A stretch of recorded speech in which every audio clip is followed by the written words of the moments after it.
Hello बच्चों, स्वागत है आपका चैनल पर। उम्मीद करता हूँ स्वस्थ होगे, खुश होगे। बच्चों, क्लास 9 की सीरीज को आगे बढ़ाते हुए न्यू बुक है बच्चों, क्लास 9 मैथ्स चैप्टर 1 पता ही आपको, renting yourself the use of coordinates. बच्चों, इसमें हम एंड एक्सरसाइज पे आ चुके हैं। तो एंड ऑफ एक्सरसाइज का क्वेश्चन नंबर 4 है। इससे पहले मैंने आपको सारी एक्सरसाइज जो पीछे की थी प्लस जो भी जरूरी इंफॉर्मेशन थी, कंसेप्ट की बात थी, मैंने सब आपको बताई। बच्चों, अब क्वेश्चन नंबर 4 पे हम इसको आगे कंटिन्यू कर रहे हैं। आओ सीखें बच्चों। बच्चों, अगर आपको समझ में आ रहा है तो आप बच्चों चैनल को सब्सक्राइब जरूर करें और अपने दोस्तों को भी बताएं कि वो भी चैनल देखें और सब्सक्राइब करें।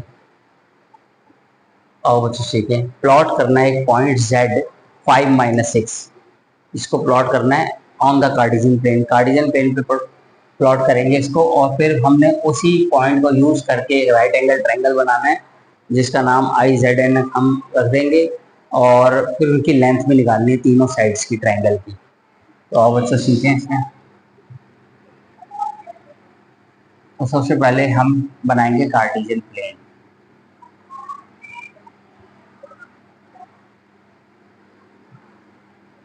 बच्चों, ये आपको बनाना आता ही है graph. x dash y dash, centre पे ओरिजिन है, आपको पता ही है। Equal point 1 2 3 4 5 6, 1 2 3 4 3 4 5 6, 1 2 3 4 5 6। बच्चों, 1 2 3 4 5 6 इस तरीके से आप नंबरिंग कर देंगे। -1, -2, -3, -4, -5 एंड -6, -1, -2, -3, -4, -5, -6। अब देखो बच्चों, आप पॉइंट क्या है, Z है 5-6।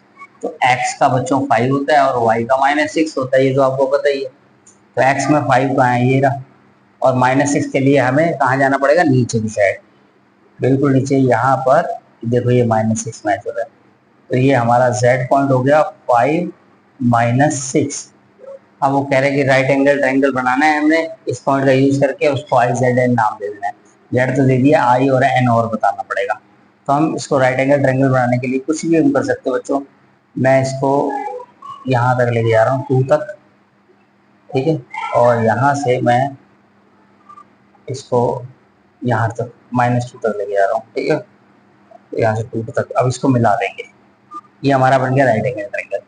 तो इसको I नाम दे देता हूँ, इसको N दे देते हैं नाम। अब इसके कोऑर्डिनेट्स पता लगाएंगे बच्चों। I के कोऑर्डिनेट क्या होने वाले, देखो यहाँ से ये पॉइंट जो है x एक्सिस को तो 5 पे टच कर रहा है और y एक्सिस को कहाँ टच कर रहा है, -2 पे। सिमिलरली इस पॉइंट को अगर रिप्रेजेंट करना हो तो आप देखो x को ये कहाँ टच कर रहा है, 2 पर, और y को कहाँ कर रहा है, -6 पर। तो ये इसके वर्टिसेस आ गए बच्चों, ठीक है, वर्टिसेस के कोऑर्डिनेट्स आ गए। अब लेंथ निकालनी है, यानी हमें IN निकालना है, ZN एंड IZ की लेंथ निकालनी है। वो तो डिस्टेंस फार्मूले से आपको पता ही है। तो सबसे पहले हम निकालते हैं ZN। तो डिस्टेंस फार्मूला आपको पता ही है बच्चों, फिर भी मैं लिख देता हूँ इस बार। x2 - x1 whole square plus y2 - y1 whole square, और ये सब स्क्वायर रूट के अंदर होगा बच्चों।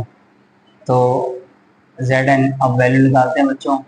Z और N का यूज करेंगे। अब जैसे ये है Z और ये है, तो हम इसको मान लेते हैं x1 y1। किसी को भी लेट कर सकते हो आप, x1 y1 दोनों में से। इसको x2 y2, आप चाहो तो इसको x2 y2 ले लो, इसको x1 y1 ले लो, कोई फर्क नहीं पड़ता। तो अब वैल्यू पुट करेंगे बच्चों। x2 की वैल्यू क्या है यहाँ पर, 2। अब -x1, तो ये x1 की वैल्यू 5, माइनस तो लगाना पड़ेगा बच्चों, स्क्वायर है। अब आते हैं y2 - y1 पर। तो y2 है आपका -6, और ये आपका -6 ये भी है, बट ऑलरेडी देखो वहां पर भी माइनस है और ये भी माइनस का है, तो ये दो माइनस की होने की वजह से ये प्लस का हो जाएगा 6। ठीक है बच्चों, ये तो आपको नॉलेज हो चुकी होगी। तो अब ZN निकालना बहुत आसान, स्क्वायर रूट बनाएंगे। 2 से 5 जाएंगे तो -3, आपको पता है 2 से 5 जाता नहीं है, माइनस का साइन लगेगा, बड़ा है माइनस का। और ये तो जीरो ही हो गया बच्चों, -6 + 6। फाइनली हमारा ये बना 9। आपको पता है माइनस का स्क्वायर क्या हो जाता है, प्लस ही हो जाता है। 9 हो जाएगा, 3 का स्क्वायर 9। कुछ बच्चे इसको 6 कर देते हैं, 3 to the 6, जबरदस्ती, जल्दबाजी। ध्यान रखिए, 3 का स्क्वायर 9 होता है, 3 into 3। कुछ बच्चों से गलती हो जाती है, बच्चों सबकी आती है। 0 का स्क्वायर 0 ही होता है, इसलिए इसको नहीं लिखा। अब √9 का वैल्यू क्या बनेगी 3, तो 3 यूनिट लेंथ बनी Zn की, Zn 3 यूनिट आ गया बच्चों। इसी तरीके से हम निकालेंगे In,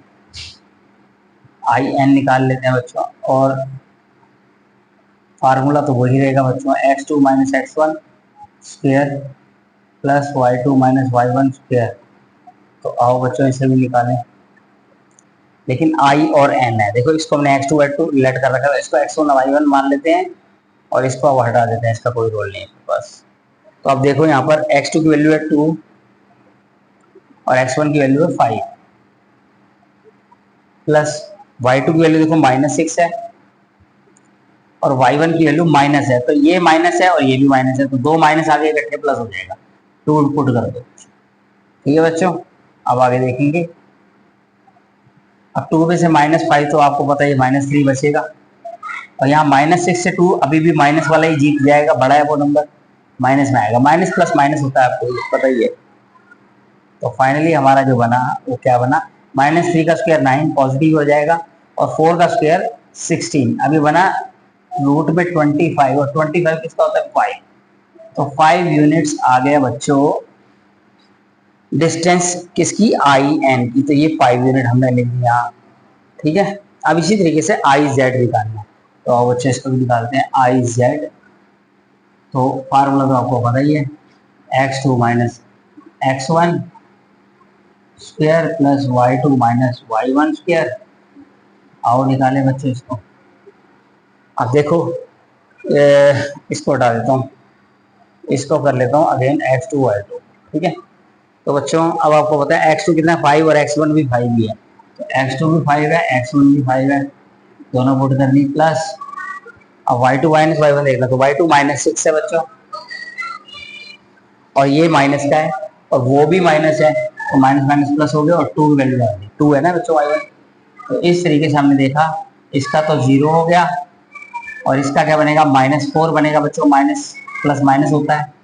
इस तरीके से 4 का क्या बन जाएगा 16, माइनस का स्क्वायर पॉजिटिव भी हो जाता है आपको पता, तो आगे 4 यूनिट्स। तो हमने देखा इन दोनों के बीच की डिस्टेंस भी 4 यूनिट आ गई। ठीक है बच्चों, इस तरीके से हमने डिस्टेंस फार्मूला की हेल्प से तीनों लेंथ निकाली। उम्मीद करता हूँ बच्चों आपको समझ में आया होगा, समझ आता है तो बच्चों चैनल को सब्सक्राइब जरूर करें। Thank you very much. इसी तरीके से बच्चों क्वेश्चन नंबर 5 है। क्वेश्चन नंबर 5 में वो पूछ रहा है कि what would be a system of coordinates be like if we do not have negative number. मतलब हमारे पास नेगेटिव नंबर बिल्कुल नहीं है, जो भी है पॉजिटिव नंबर्स हैं, तो क्या हम सारे points all the points locate कर सकते हैं 2D प्लेन पे। आओ बच्चों समझे, देखो जैसे 2D प्लेन जो होता है आपको पता ही है, ये होता है 2D प्लेन, अभी अभी हमने बनाया भी था, ये y एक्सिस है और ये x एक्सिस है, तो ये 2 डायमेंशनल यानी 2D प्लेन हो गया बच्चों। ठीक है, इसमें मिडिल में ओरिजिन है आपको पता ही है, और यहाँ पॉजिटिव नंबर्स होते हैं और यहाँ भी पॉजिटिव होते हैं, यहाँ नेगेटिव होते हैं आपको पता ही है, और यहाँ भी नेगेटिव होते हैं। अब वो कह रहा है कि हमारे पास नेगेटिव नंबर तो नहीं है, नेगेटिव नंबर हमारे पास नहीं है, तो हमें क्या हम सारे all system allow us to locate all the points. No, no system will allow us, वो क्या अलाउ करेगा हमको, ओनली पॉजिटिव नंबर्स। अब वो कौन से नंबर होंगे, that is numbers of first quadrant. सिर्फ फर्स्ट क्वाड्रेंट के हम पॉइंट डिपिक्ट कर पाएंगे बच्चों, क्योंकि हमारे पास नेगेटिव नंबर नहीं है। इसलिए देखो यहाँ पर भी ये पॉजिटिव है और ये भी पॉजिटिव है, तो ये फर्स्ट क्वाड्रेंट ही हमारे को अलाउ हो पाएगा, सेकंड नहीं हो पाएगा, क्योंकि आप देखो यहाँ पर सेकंड नहीं हो पाएगा, रीजन क्या है, नेगेटिव नंबर आ गया। थर्ड तो दोनों ही नेगेटिव हो गया एक्स वाई। फोर्थ में आपको पता है एक्स पॉजिटिव है लेकिन वाई नेगेटिव आ गया, तो हमें ओनली पॉजिटिव नंबर्स अलाउ हैं, दैट इज वाई एक्स और वाई कोऑर्डिनेट के यहाँ पर दोनों ही पॉजिटिव होते हैं, यानी इसका मतलब अगर हमारे पास नेगेटिव नंबर नहीं है तो इसका मतलब हम फर्स्ट क्वाड्रेंट में ही रह सकते हैं ओनली। सारे पॉइंट्स, जितने भी पॉइंट्स होते हैं जो ग्राफ पे डिपेक्ट हो सकते हैं 2D प्लेन पे, कार्टेशियन प्लेन है ये बच्चों, वो सारे नहीं कर सकते क्योंकि हमें सिर्फ पॉजिटिव नंबर ही गिवन है। उम्मीद करता हूँ आपको समझ आया होगा बच्चों। समझ आता है तो चैनल को सब्सक्राइब जरूर करें बच्चों।